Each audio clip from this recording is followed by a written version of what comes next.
Wel, ambell waith, mae yna bethau newydd sydd yn cyrraedd ni fan hyn sydd yn wreiddiol, yn hyfryd, ac yn rhywbeth chi'n meddwl, bys fe'n lyflu roi hwnna'n anreg i rywun.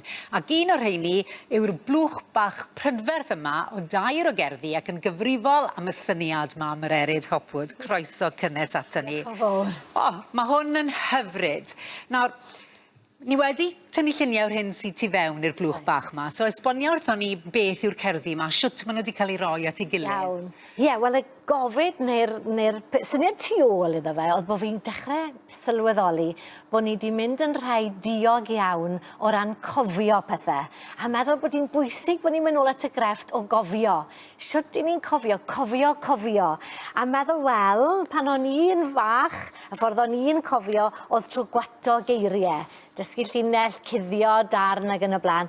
A rhyw syniad yn ymhen o'r llyfryn bach yma byddech chi gallu rhoi yn eich poced a cydio ynddo fe rhyw awr o'r dydd, fydde'n helpu ni yn y grefft honno. Felly dyma beth sydd wedi digwydd, a dwi'n mor ddiolchgar i gwmni Archebwch am ymddiried ynddo fe, ac i Mike Smith o Clout am wireddu'r peth.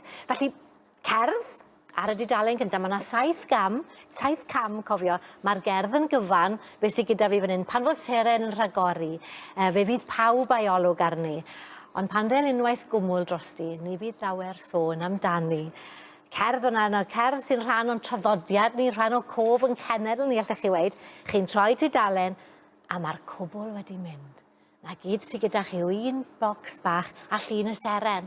A mae rhaid chi drio cofio beth oedd yn y llinell gyntaf. Ac felly ymlaen, a mae'r gerdd yn diflannu ac yn tyfu, a phob tudalen gyda rhai geiriau ar goll. Nes bod chi'n dod reit i'r diwedd a chi'n cael y gerdd yn ei chyfanrwydd nôl. A testo'ch hunan wedyn, odych chi yn cofio bob gair. A mae'n deg i weid, dyn ni nawr ddim yn dda am gofio pethau o gwbl, jyst yn ystod bywyd bob dydd, ydyn ni? Ni ddim yn cofio rhifau ffôn. Na, dim, mae popeth jyst yn gwasgu'r bwtwn yn dweud Gwasgu'r bwtwn, mae'r cwbl a'r gyfrifiadur.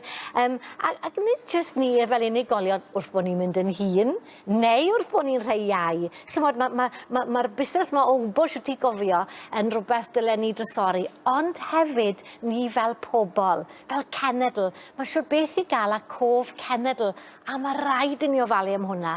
Achos heb hwnna, di ni ddim yn perthyn i'n gilydd fel gallen ni.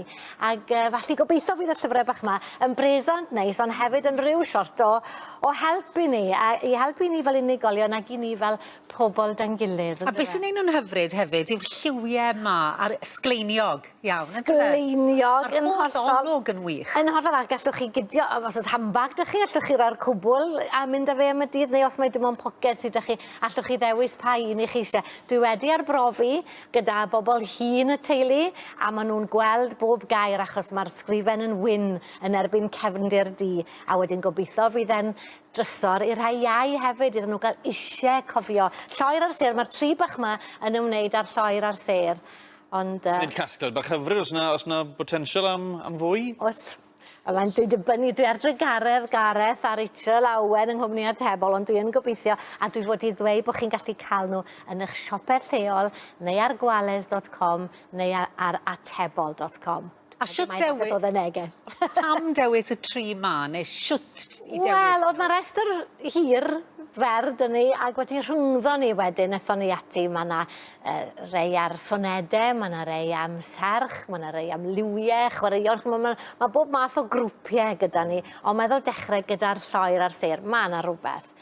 Tynnu yn y lloer ar ser, yn dod. Bendant, ie, rhaid bod yn hyfryd i ti bod ti wedi gallu gwireddu dyfreiddwyd dwi, bod nhw'n edrych fel o ti eisiau nhw edrych. Yn hollach, mae mor rwystredig, mae syniad ych chi'n eich pen, chi'n gweld fel i ni'n gweud, mor blaen a hoel ar bost, ond ych chi ar Gareth rhyw rai eraill i wireddu'r syniad, ac felly dwi'n mor ddiolchgar a mor excited. Maen nhw wedi llwyddo. Ie, maen nhw'n hyfryd, yn dyn nhw, maen nhw'n hyfryd. A fi'n dwlu ar y bocs bach hefyd, sy'n cadw nhw'n saff. Ydyn. Ie, diolch am y tro, gefn i sgwrs eto yn y man. Diolch yn fawr.